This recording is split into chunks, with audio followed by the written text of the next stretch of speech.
Continuing now, then, the next section here is a little section that, there's a piece I guess I didn't include. Oh, I'm skipping that. Okay, Jigme Lingpa in the middle of the page. Okay, tells a little bit about him, his background. So he was born in 1729 in Yarlung, Central Tibet. At 28, he entered his 3-year retreat. The first year, he received the Longchen Nyingtik terma. So he received this mind's terma during that first retreat. And then it gives a little story about that, which I won't read the whole thing, but just a couple of points here. So he went to bed with this unbearable devotion to Guru Rinpoche in his heart. He had this stream of just tears of sadness. He then experienced flying a long distance, riding a white lion, and then he reached the Bodhichitta Stupa. The Bodhichitta Stupa is in Nepal, in Kathmandu, so that's where he went. Then the Wisdom Dakini gave Jigme Lingpa a casket containing 5 yellow scrolls and 7 crystal beads. Now, these are very common kinds of characteristics when we see in termas that they receive these kind of things, a little casket holding the actual texts, and sometimes other objects as well. Here are 7 crystal beads. So, one of the scrolls contained a guide to the Longchen Nyingtik. The instruction of the Dakini, at the instruction of the Dakini, he ate the yellow the yellow scrolls and crystal beads. The Longchen Nyingtik terma awakened then in his mind. But he kept it secret for years and didn't try to transcribe it until another retreat where he had visions of Longchen Rabjam, or Longchenpa. And here's another description of that retreat, another 3-year retreat at Chimpu near Samye Monastery. This was the Padmasambhava's monastery that he was working on building, the first monastery in Tibet. And then 3 successive pure visions that he had of Longchenpa. And he described his terma of the Longchen Nyingtik. And then in 1764, he made his terma public by conferring the transmission of empowerment and instructions upon 15 disciples. So it took a long period of time before he actually let people know about this thing. He settled at Seringjong, and the rest of his life he practiced teaching and accomplishing other activities for the Dharma, such as restoring monasteries, published a collection of Nyingma Tantras, and passed away in 1798. His main incarnations, you probably heard of these, Do Khyentse Rinpoche, Khyentse Wangpo, and Patrul Rinpoche are some of his incarnations. So those are some basic background. There's a little additional information there that can be helpful. The next page gives a little bit of information on the lineage, but not very much. But then it gives an overview of our book, the chapter in the book. So the first chapter here is a prayer by Jigme Lingpa, invoking the great beings that he has been in his past lives. And then the second one, also by Jigme Lingpa, are the retreat instructions for doing Longchen Nyingtik. Now we're only doing one practice, not the entire thing, so the instructions here are a little more elaborate than what you would probably typically do, but interesting nevertheless. There's hardly any mention of the more general points of practice from the Guyagarbha Tantra, so you might need some additional instructions on doing the retreat, but you could look at the Guyagarbha Tantra and the commentary by Longchenpa, which is very detailed, can be very helpful there. The third one is a short visualization instruction for the Rigdzin Dupa long life practice, also by Jigme Lingpa. So those are the ones that we will finish up today. They're very short, each one of those. And then the fourth one that is a part of our text is one of the long, detailed instructions by Khenpo Chimchak. They're his notes to give the presentation of the key points preserved in the oral lineage. So recall that these things generally have been passed down orally from master to disciple over many, many years. But gradually people began taking notes, and then those notes got copied down and written into texts and so forth.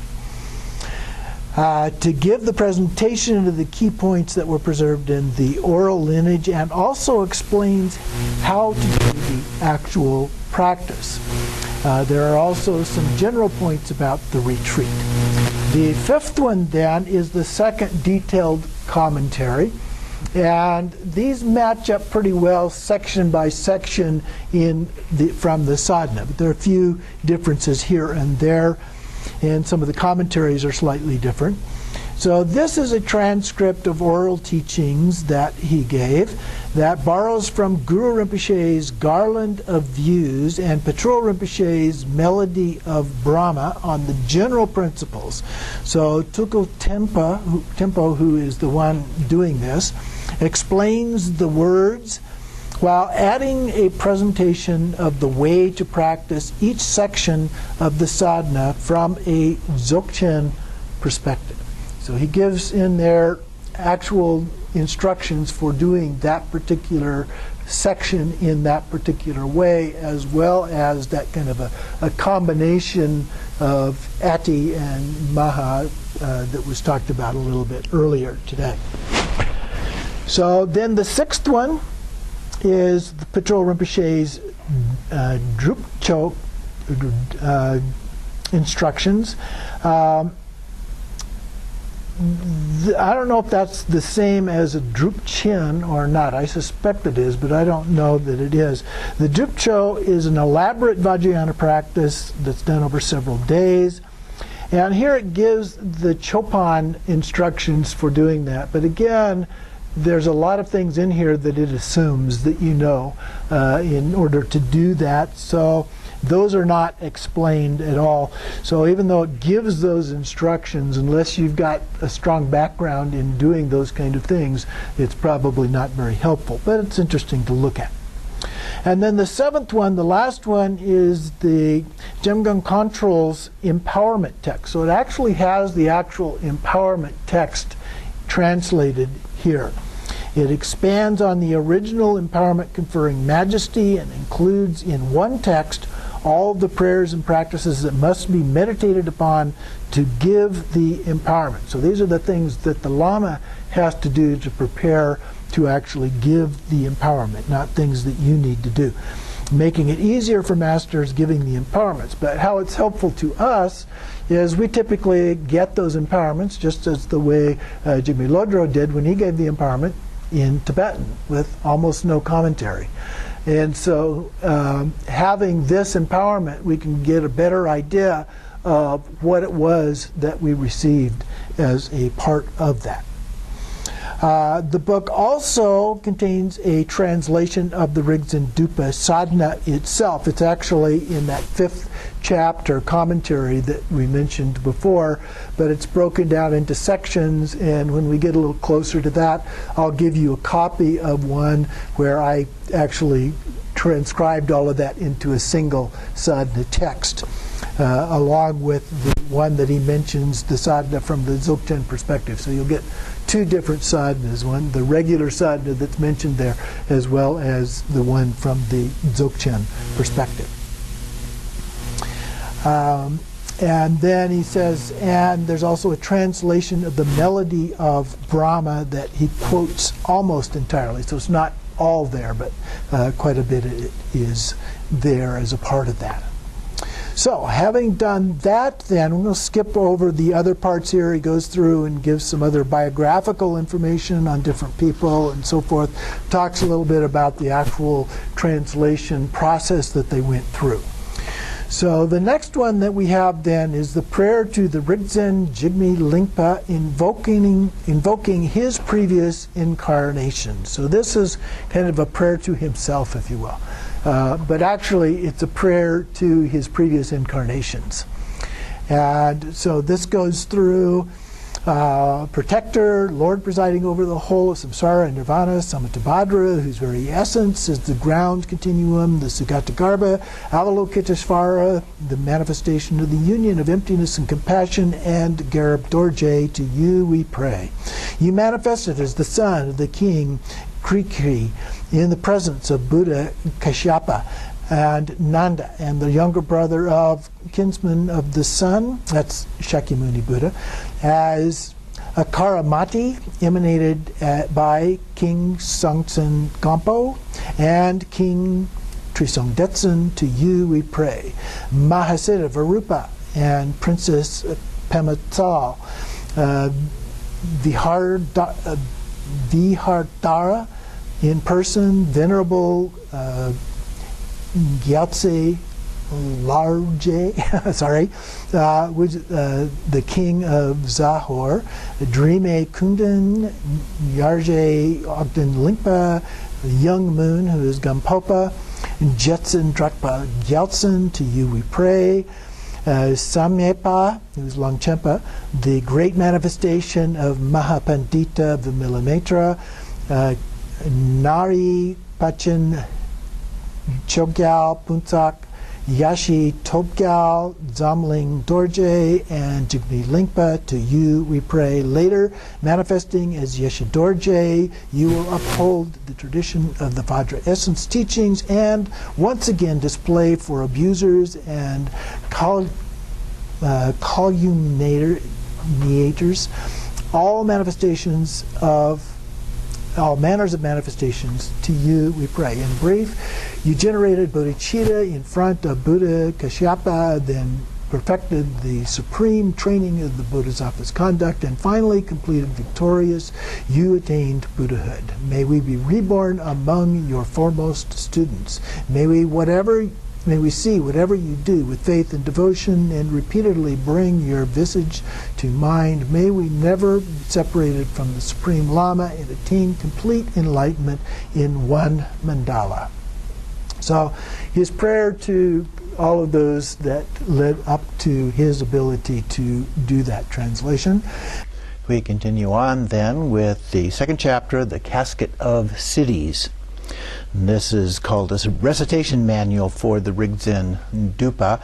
It is kind of an overview of the practice. This is Jigme Lingpa's brief description of how to actually do the practice, but of course in the chapters later on we'll get into much more detail about that. So it begins with, I prostrate at the feet of Padma, which would be Padmasambhava, the awakened one. And he begins by talking about the place where we do this, and oftentimes these kind of retreats, these are retreat instructions, so oftentimes retreats were done in an isolated place, and so some of the instructions here relate to that kind of an approach. So the place is somewhere where you're unlikely to face obstacles or interruptions, and begin by offering a terma to the local deities, which is a real common kind of description for going to some place where you do a practice outdoors to recognize whatever local spirits there might be there. Then clean the place where you will stay, and then on a raised surface arrange heaps of grain and offerings of medicinal nectar or amrita, rakta, and terma. So these are some of the traditional offerings that are used during the actual practice itself. So you would make those ready, together with 7 regular offerings. And so these would be like the 8 offerings that we usually make without the flame as a part of that, or the butter lamp. So then we draw a crossed Vajra beneath your seat, although he notes that some people consider that to be disrespectful. We don't. The seated rug cover that I sit on is actually on a crossed Vajra here. So they actually design seat covers specifically with that on it. Or you can draw a swastika, not a German swastika, of course, but a Buddhist swastika, and then put some kusha grass on top of that. Then for the practice, we sit comfortably, and then we do the common preliminaries. Common preliminaries are usually described as the four thoughts that turn the mind. And so those would be precious human birth, the suffering of samsara, and so forth.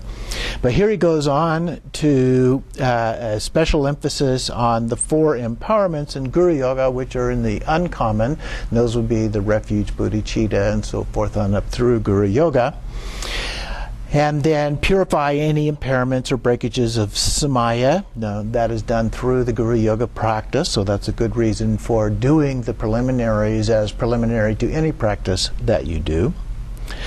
So he says, begin with refuge and bodhicitta, and then connect the words of the text with their actual meaning. So it's important that we not just chant this, but we understand the actual meaning of the words that we are chanting as a part of that. In this, then, he says the threefold generation of bodhicitta is explained. And so he goes through each of the three parts of bodhicitta. So we have the aspiration, the action, and then we have the ultimate form of bodhicitta. So he begins with the aspiration here.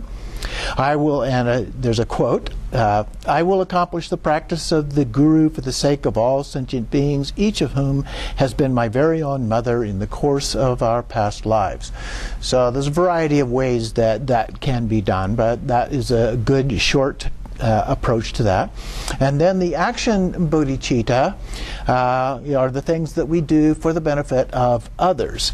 And so he talks about giving away obstructing forces, termas, the offerings, the tsok, which is done later, without any feelings of loss or stinginess. So this is generosity. So what he's going through now are the six immeasurables, the six perfections, and the first five of which are skillful means. And so those are also considered to be action bodhicitta.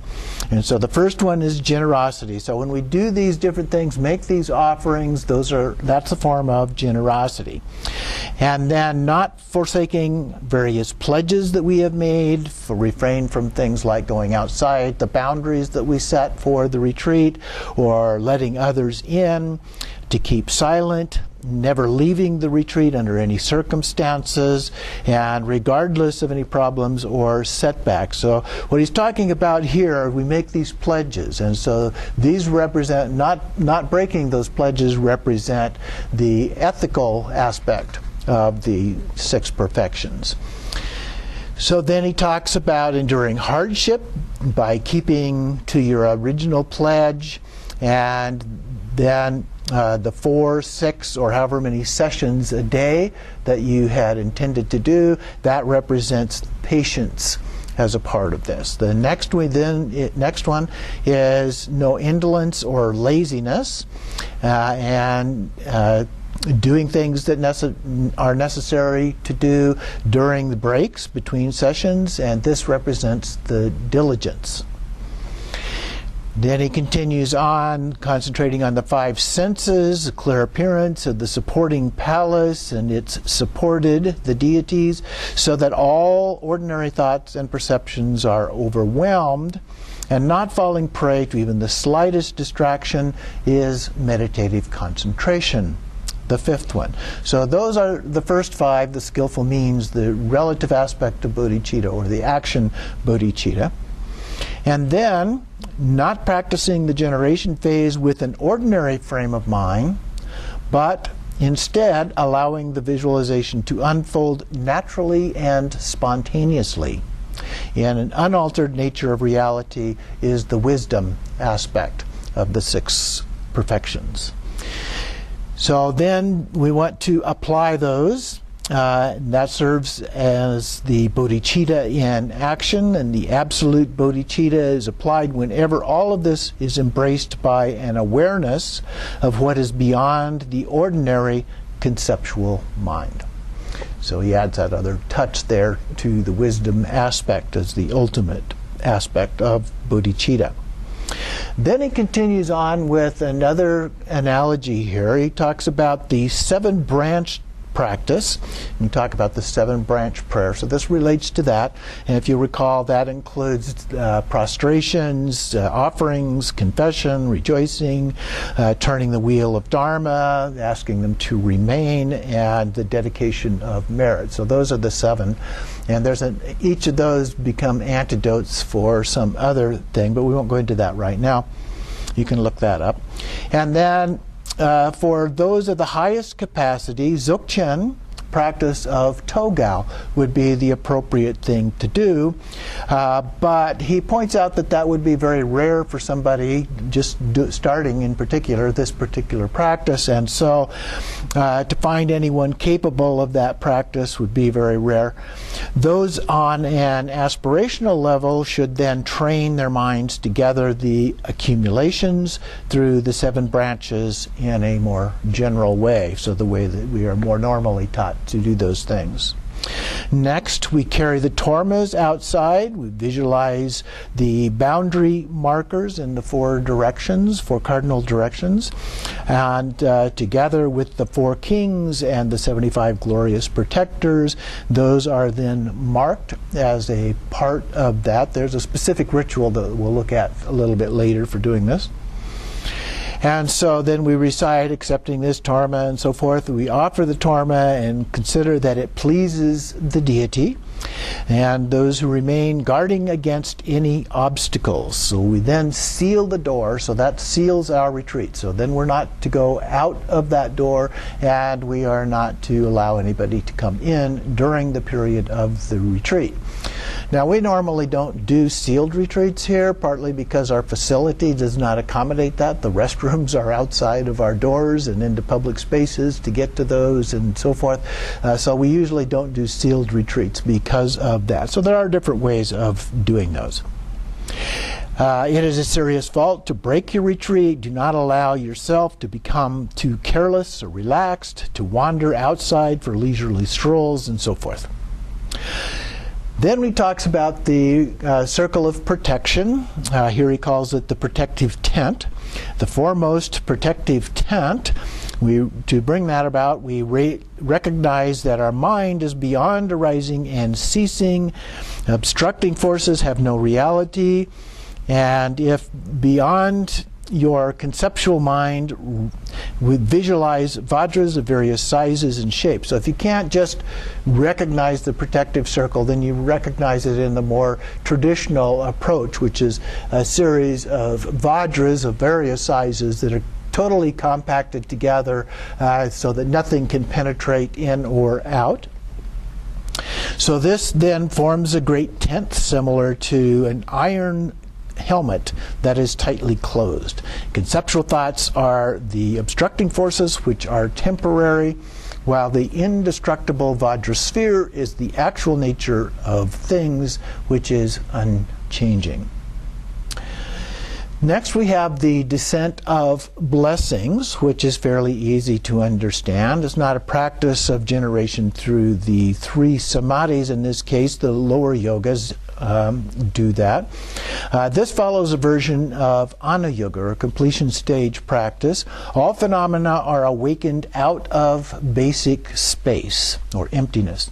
The actual nature of things, pure awareness, is unaltered and unfabricated by thought, is empty by its very essence, and yet through its radiance as the dynamic expression of clear insight, or vipassana, all that appears is visualized as the mandala.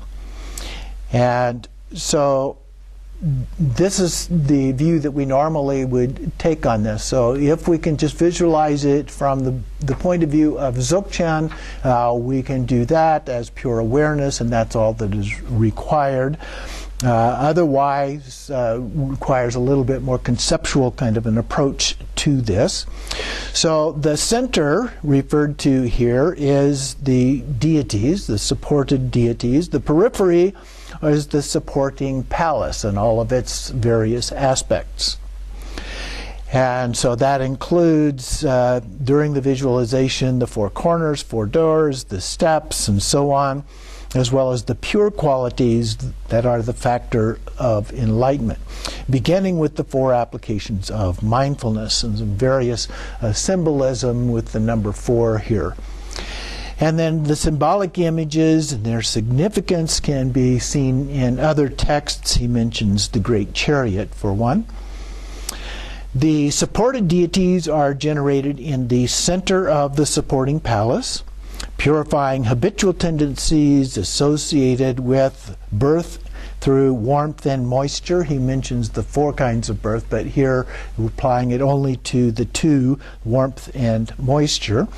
The sun disk seat represents warmth. The moon disk seat represents moisture. And the Hong syllable represents the consciousness of beings in the intermediate state, or Bardo. And then to prepare for bestowing an empowerment, we use the generating of the visualization through the 4 fully awakened meditations. So we're not going to be doing the empowerment, so that's not part of what we will be doing, although we will look at the empowerment and the content of that, because when Jigme Lingpa Longchen was here and did the empowerment, he did that in classic Tibetan style, and so we didn't have an explanation. But the book has a nice explanation of that, so we can get an idea of what was done during that. The deity that manifests through the Hong is the general embodiment, actual presence, and essential identity of all the Buddhas, Guru Rinpoche. So he's the central figure here. He is endowed with all the major signs and marks. And next there is a fairly long list of the symbolism related to Guru Rinpoche. That is what is being represented here in the symbolism of that. So let's go through that. First, he has just one face, and that symbolizes all phenomena are of a single taste. Then he has 2 hands, which signify skillful means and wisdom. He is described as being white, tinged with red, and so that symbolizes the unity of bliss and emptiness. He wears a monastic robe, brocade cloak, and gown, and so that represents the perfections of the vehicles of the Shravakas, the Bodhisattvas, and the secret mantra. So the first 3 of the 9 vehicles represented in the Nyingma tradition. Then skipping down through the first part here a little bit, he holds in his right hand a 5-spoked golden Vajra. And he also then, this is a 5-spoked, has 5 different points, 4 in the cardinal directions, 1 in the center. And so he holds this type of a Vajra in a threatening gesture, which means that the index finger and the pinky finger are straight, and then the other fingers and the thumb actually hold the Vajra. So this is this would be the threatening gesture, but he's holding the Vajra in a threatening gesture here. He points it toward the demonic forces of dualistic clinging and conceptual thought, and performs the enlightened activity of annihilating what is harmful. And of course, these things are generally understood as being our own inner demons, if you will. And the next one, he holds in his left hand a skull cup containing a lifelong vase. And the next chapter talks a little bit about the long life practice here. And then he matures and liberates beings through the resultant vehicle and guides his followers. So the next one then, he cradles Princess Mandarava as his consort here, which represents that he is in the embodiment of the 3 kayas and beyond the 2 extremes of samsara and nirvana. Then he wears a lotus hat, which represents that he is empowered with the 5 Buddha families. He has 2 legs and sits in the royal pose, and so this is that he has carried out actions for his own welfare as well as to benefit others. Then above his head there are 2 teachers, Garab Dorje and Samittabhadra. And so these are represent that followers are brought to nirvana through the pinnacle of all yanas. And then finally we have that he is surrounded by the 8 Vidyadharas, the embodiments of the 8 Bodhisattvas, and the 8 classes of accomplishment, or the 8 Harukas. And this is the purification of the 8 types of consciousness. So that gives you the basic symbolism that is involved in here, and that's very helpful to understand. We'll go through some more of the symbolism as we go through the detailed instructions here as well. And continuing on then, below this list, he says, in short, all deluded, dualistic experiences involving mind and phenomena are generated through the coarse and subtle essences, the tigli, or bindus. And these are caused by the potential inherent within the 6 ordinary elements. Not sure what the 6 are. We usually talk about the 5 elements. I'm not sure what the 6th one is in this case. When this potential is eliminated through skillful means, it is replaced by the embodiment of the wisdom essence, the Vajra Master, in this case Padmasambhava. He causes the other deities of the mandala to appear and also brings about their dissolution. All the various deities associated with the 6 classes of Tantra, and these, so we have the 3 lower vehicles, and then we have the 6 above that. So we have the 3 outer tantras and then the 3 inner tantras here. And so together with the Vidyadharas of India and Tibet appear in the space above Guru Rinpoche like invited guests. This is the very meaning of the tigli, or excuse me, of the title. Rigdzin Dupa, the inner sadhana for the Longchen Nyingtik cycle. Then we follow that with the invocation, offering praise, and so on, which is easy to understand, so he then doesn't elaborate on those. Next, he talks about then the mantra recitation and divides that into 2 parts, the approach and the accomplishment phases. In the approach phase, we bring to mind the points in the verses that began at my heart, upon a lotus, sun, and moon, and you begin the practice. You don't need to visualize the emanation and reabsorption of the light rays until there's some clarity to the appearance of the deity. So if you have a little difficulty in doing visualizations, for example, you don't need to add on to that the light rays radiating out, coming back, and so forth. Just focus your attention on the deity, having a very clear image of the deity.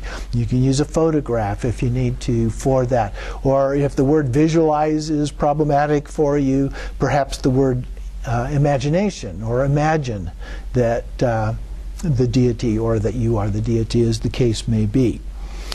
Continuing on, then, deluded perceptions that arise are drawn as the mandala of the palace and the deities. This is clear appearance. Whenever the visualization is unclear, practice remembering the purity. So here he's saying that we want to focus on the pure aspect of these things. So that's another alternative in how we can understand those aspects, the more complex aspects of the visualization. And this will help you avoid clinging to the deity.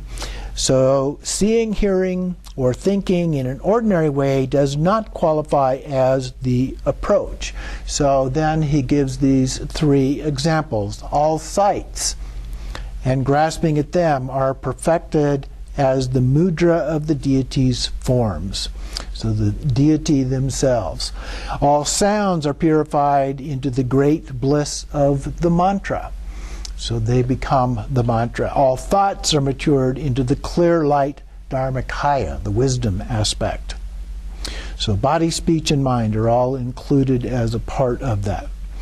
Then we have the 3 principles of purifying, perfecting, and maturing are the central themes of approach practice. When a clear appearance of a deity, that we have that. Then we have these rays of light that emanate from the mantra garland, circling around, and so the rays of light then radiate out from that, making offerings to the Buddhas and the Bodhisattvas, and so through that we again accumulate merit.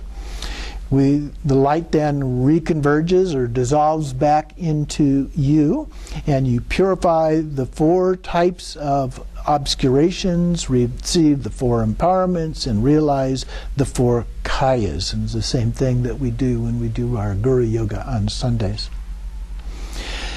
And we experience the Dharmata, the accumulation of wisdom. This is how you approach and come closer to the deity through the 2 accumulations of merit and wisdom. Then, once you have been infused with blessings and accomplished your own welfare, we visualize more rays of light that strike all sentient beings, purify all their karma and habitual tendencies. The clinging to the environment and its inhabitants is purified. And then we meditate on the pure perception of the environment as the palace and its inhabitants, as deities who are the Vidyadharas, and this will establish the activity of benefiting others. So the merit aspect and the action aspect of Bodhichitta, and lead you to the level at which your own and others' benefit is spontaneously accomplished.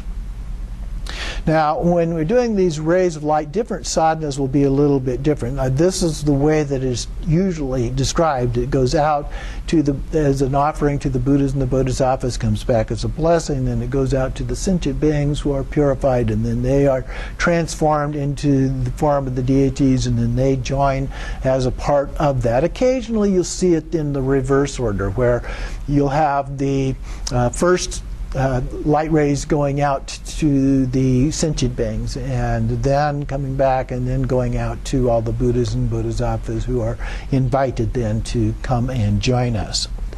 So different ways of doing it, but this one follows the more traditional approach. Then pledging never to let go of the practice until you have truly realized these points for yourself, and then training to bring this vow to fruition is the real measure of the approach practice. This means reciting a particular number of mantras, such as 1.2 million for the approach mantra, is the aspirational practice undertaken in the hope of establishing positive tendencies. And then, regardless of whether or not you undertake a strict retreat, as long as you never neglect the 3 principles, purifying, perfecting, and maturing, you will be born on the glorious copper-colored mountain. Now, there are different ways of doing these besides the number approach, in this case 1.2 million. That's one of the approaches for doing this.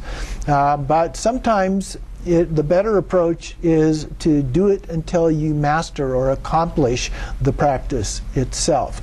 Other times you will see a text that says to do it for a certain period of time. I've had certain practices given to me to do it for a year or to do it for a month, as an example. We also have our 100-day Nundro practice also from the Longchen Nyingtik, which is a 100-day practice. So that's a time-based approach to those things. Continuing on at the very bottom of the page, it is said that of all the practices, that of the Guru is supreme. Padmasambhava himself said, at the top of the page, seeing me, all the Buddhas are seen. Accomplishing my practice, the practice of all the Buddhas is accomplished. For I am the embodiment of all the Sagatas. And so we could say the same thing. I've been taught a number of times that all of the Buddhas are the same. They're all of the same essence. They may look slightly different from each other. There's peaceful ones, there's wrathful ones. There's different hand ornaments or elements that they use, and the dress and so forth may be a little bit different. Sometimes they have specializations in different kinds of activities. but they're all the same essence. And so doing any deity practice is essentially the same as doing any other deity practice, and that's what Padmasambhava is referring to here. The second part then, that's the approach. So the second part is the accomplishment aspect here, which is only described just very, very briefly in the text. The visualization, the jnana sattva at the heart, and the other details about deity, mantra, and samadhi can be learned from the dazzling vision of crucial points or other texts. Actually, the commentaries in here give us a good idea of what to do there. Within the absolute space of the five kayas by perfecting the stages of attainment. There will be no need to depend on creating the right karmic connections for journeying to a pure realm like the glorious copper-colored mountain. So that concludes that description from Jigme Lingpa about how to go about doing the practice. And then we have the two more detailed commentaries from other individuals that we will be looking at in the course. The last chapter then, very short one here, the third one, is the crucial points on visualization of the Rigdzin Dupa long life practice. The actual long life practice is not included here, so we don't have something that we can reference from the book about how to do this practice, but we'll go through some of the key points here. So it begins with homage to the Vidyadhara deities of long life, and talks a little bit about the stages of the visualization for the practice, and down to the visualization, and then maintaining total confidence in Dzogchen yoga, realizing that you are the object of meditation and the practice materials are all indivisible. So you, the practice materials, are all united indivisibly there. The key figure is Amitayus. We have a tanka of Amitayus over here, and so long life deity, along with white Tara, for example, is also used for long life practices. And so you can get the practice materials for him.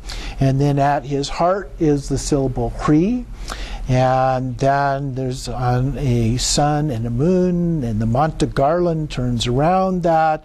And we focus on clarity and stability as a part of doing the practice. Then white light emanates out and forms a web, which then all the essences of samsara and nirvana are gathered together into an elixir. Then describes it as being like iron filings being drawn into a magnet. That elixir then fills you, transforms into minute amitayuses. They fill our body. The body becomes immutable or unchanging. Each comes from each of them comes the essence mantra, and it transforms into the syllable Hri, the quintessence of all life essences, the force of life. Here the Hri is recited softly, almost a whisper. It says it's described as sounding like the sound of bees. It's kind of a buzz when everybody is reciting it together in a group. And so we recite the mantra silently with a gentle vase breath. Alternately, we can do the Vajra Recitation, which is the Om Om on the in-breath, Ah as we hold the breath, Hong on the out-breath is the more traditional version of that. There's other variations, of course. And for those of highest capacity, we accomplish the uniting the wind energy and mind together as a part of that. We focus on emanating and reabsorbing the rays of light as part, and then practicing for other with the syllable Nri instead of the Hri. And then we visualize it in the same way, and the elixir of long life concentrates in it, and always end the session with a short Vajra recitation if you can. And then we summon the cities. There are the three elements, view, kerem, and the powerful devotion. At the end, we bury and seal your life in the vast expanse, the basic space, where there is neither birth nor death. So that is a brief description of the long life practice based on Amitabha according to the text from Jigme Lingpa as a part of that. So that concludes our practice here for today. And then we will continue on next week with the first half of the first detailed commentary.